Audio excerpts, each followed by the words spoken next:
I was reading this book, 11 True Stories of Extraordinary Grit, Courage, and Resilience. This book is Candid Conversations with Anshu Arora. It's a great book. And Anshu, you have also spoken on resilience. You have spoken on all grit, courage, and resilience. So, you have met so many wonderful women who are featured in your book. What inspired you to write this book? And I want to ask you that, especially women in adversities, just like I spoke to Dilshad, that there are people who face struggles. Some are really hard. And, some women in adversities, what advice would you like to give to them?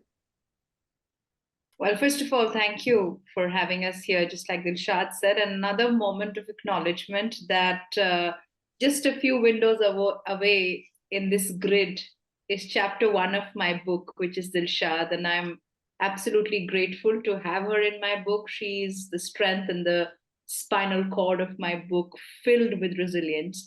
So thank you, Dilshad. One more platform to say thank you to you. Well, to answer your question, Preeti, I think any time that anybody gets hit by anything, it may be, like Dilshad said, smallest of difficulties, just as small as getting out of bed, or any big thing in an incident in life that hits you. I know and I understand that I was put into something that was as deep as what I often address as the Kola super deep borehole, which is the deepest hole in this whole world of a man-made hole, which is about 12,262 meters in Russia.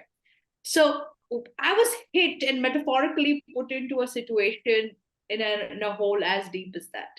And it is at that moment that I realized, when I looked at people like Dilshad and many more, 10 other more in this book, that there were people fighting bigger battles with even bigger smiles. And with that came my lesson of resilience, courage, and grit, which is that we always have the capacity to become a courageous communicator.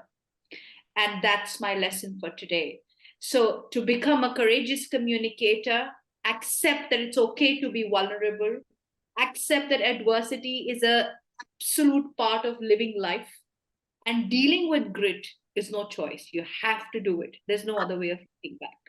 Once we address this as a mindset, I'm sure we don't look back.